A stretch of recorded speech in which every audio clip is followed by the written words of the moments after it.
One of my claim to fame is tied the course record with Russell Henley in Macon, Georgia. We both shot, I think it was 61, 9 under 61. All right, team, today's a special one. We're at Pupuki Golf Course, and I'm playing with a bloke who's done quite a few things. He's a financial advisor for property development, and oh yeah, he was the #1 amateur golfer in New Zealand back in 2013 and 2014. What's sort of happening in the property development space? Two really hard things for developments has been obviously interest rates have gone up. Land was too expensive, construction was too expensive, and then on top of that, pre-sales were really difficult. Hey everybody, welcome back to another episode of About the Green. We're down at the beautiful Pupuki Golf Course, out with James Beale. Welcome, mate. Thank you so much. Good to be here, mate. James Beale is a specialist in finding finance for property developers, investors, anybody looking at working in that development stage. Not only is James a professional in this space, but he's also a pretty accomplished golfer in himself. Thought went through my mind just as I was standing over. I was like, this is for the win. And as I looked at the hole, I just kind of stroked it and I just tapped it down there, and it kind of just tracked towards the hole, and I couldn't believe it. A couple of years giving it a crack on the real tours, which was fun. Was that hard, traveling a lot? That's the hardest part for okay. me, and because you're on your own, when you don't have your own, you don't have a lot of backing behind you financially. You're trying to make a buck, so you can't pay for a caddy or your family to come everywhere you go. So yeah, hardest thing about it, and probably the main reason I gave it up in the end.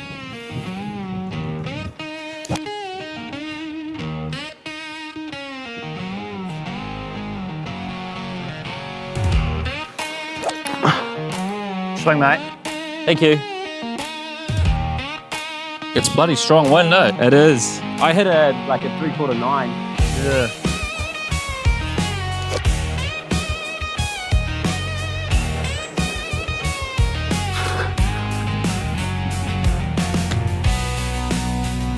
Lovely. Oh, that wind, eh? That rope nearly comes into play. Yeah, it does. I literally just said that. That should be a. Makes it a bit faster. That's good. Oh,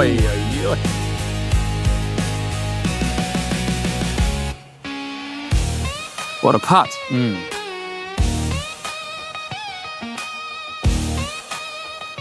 Nice, mate. So what was the biggest kind of culture shock that you found when you went over to US?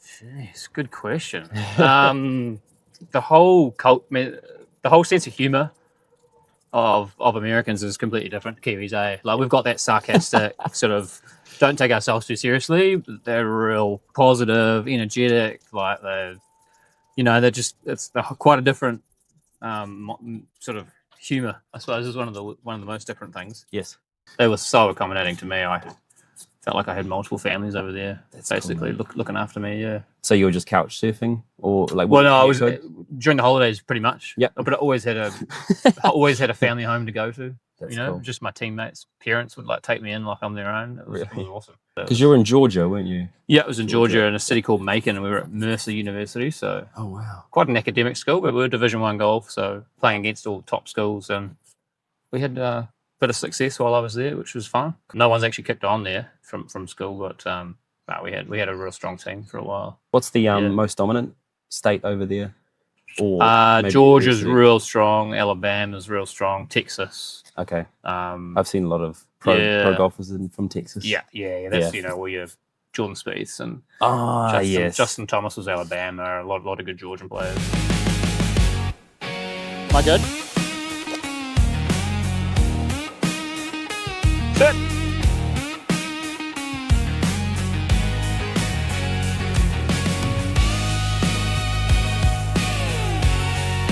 So nice, mate. Who's your favourite golfer you've played with? I was going to quickly answer Tiger Woods, and you said he's my favourite golfer, but I spent a bit of time on the range with Retief Goosen. He was an incredible golfer, like ball striker wise. Yep. Played with a lot of guys through college, like Justin Thomas and that are good now. Lovely draw.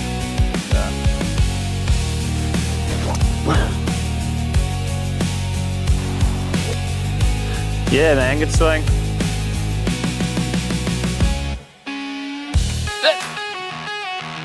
Good putt. What's the best round you've ever shot? Mate, I threw my 60. Wow. Yeah, I think Holy I've done dang. 60, 61, 62.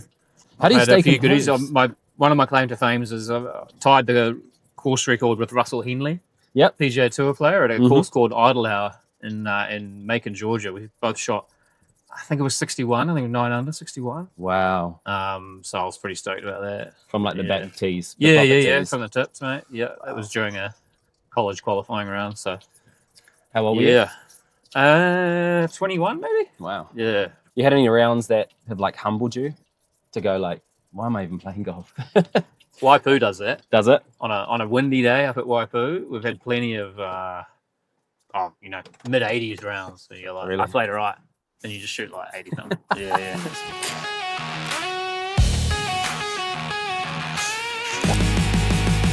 Lovely. Good swing.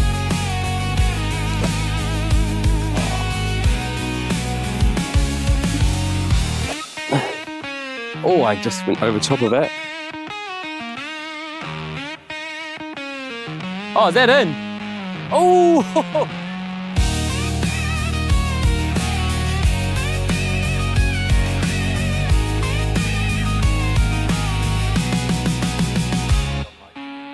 Lovely. So we're just talking about the property market in New Zealand at the moment. Been struggling a little bit. Development's a part of that. What's sort of happening in the property development space at the moment? Two really hard things for developments has been obviously interest rates have gone up. Property prices sort of went up, so they were far too. Land was too expensive. Construction was too expensive. So things weren't stacking, and then on top of that, pre-sales were really difficult. Still are really difficult. But on a positive, we've seen funders on the back of that like come to the table with less pre-sales, so developers aren't forced to go out and pre-sell in a bad market. So even some of the main banks are doing developments or funding developments without pre-sales now. So Wow. it's pretty competitive actually out there at the moment, which is helping. So do banks require like a certain percentage to be pre-sold, or is it the whole lot needs to be pre-sold? Or Depends on the leverage. Yeah, Yeah. okay. So typically developers are trying to leverage as much as they can, and in that situation, banks will require some, but not the 100% that they previously would. They might want 25 or 50% of the stock sold, just depending on their leverage. If they like the product, that it'll sell on Product, completion the area, eventually. Exactly. yeah, makes sense. Location, Okay. all that's all the classic stuff.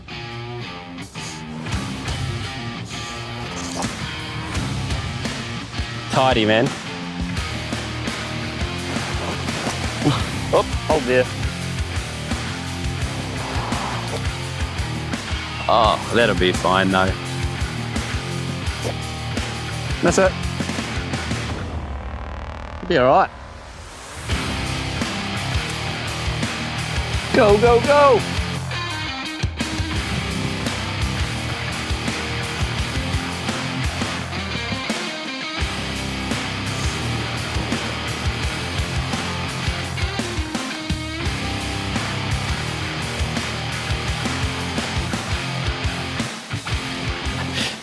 What's probably the hardest part at the moment to get development approved from the banks? Probably sufficient equity in the project is just a classic number one issue for developers wanting to put in less in any given project so that they can use money for other things and for the next project. So, I mean, banks want more typically, and clients want to put in less. So, I mean, it's probably one of the main things that we see. Yeah. And pre-sales is the other obvious expectation that funders often have, albeit they're relaxed at the moment. Getting pre-sales away is difficult. Consenting's another one that's very difficult. So councils are being a lot more difficult. It's taking longer. It's harder to get consents, and banks don't want anything to do with the development until it's fully consented. Okay. So that can be difficult. Hold on. Sit down. Sit down. Good swing. Thank you.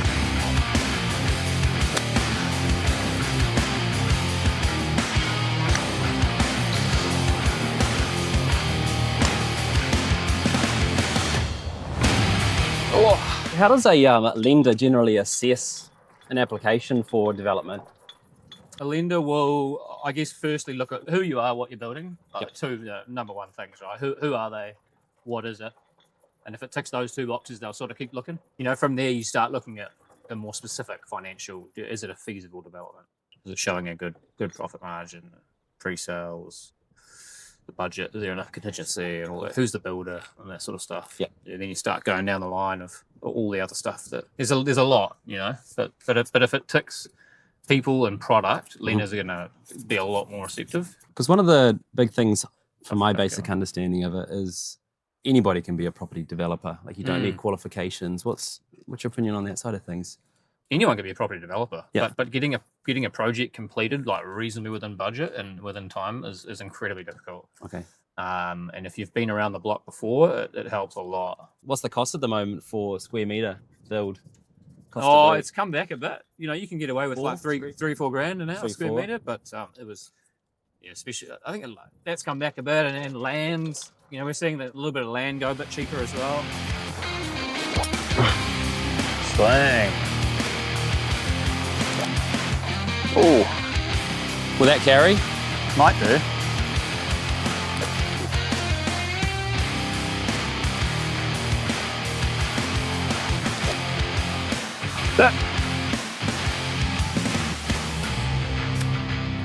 Put it right to there. Lovely. Oh, it's so fast. Lovely. Good putt.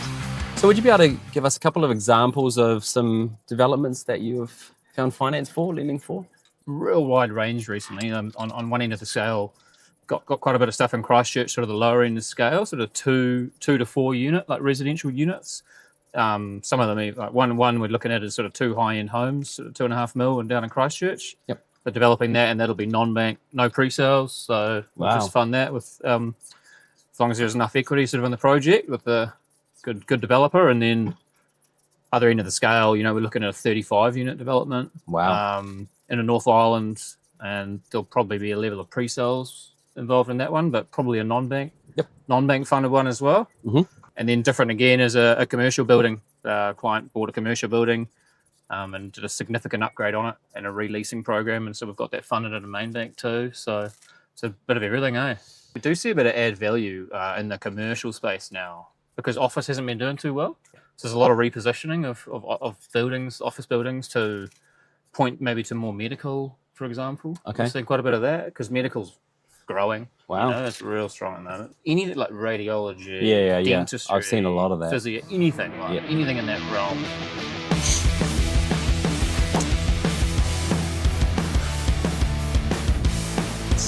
So that's why we don't play enough, eh? Oh, I covered it.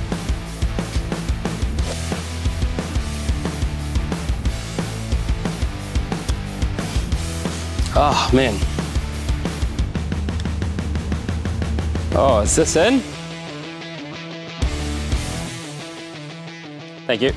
So, big question. Why would you use an advisor like yourself instead of a developer just going direct to the bank?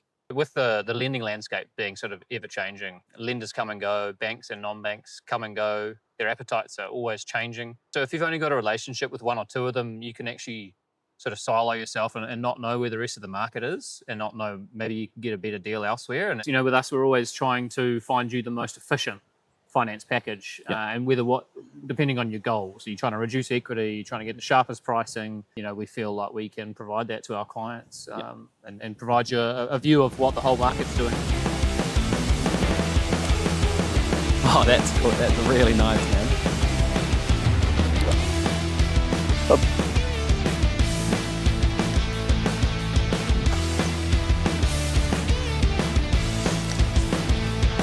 Lovely.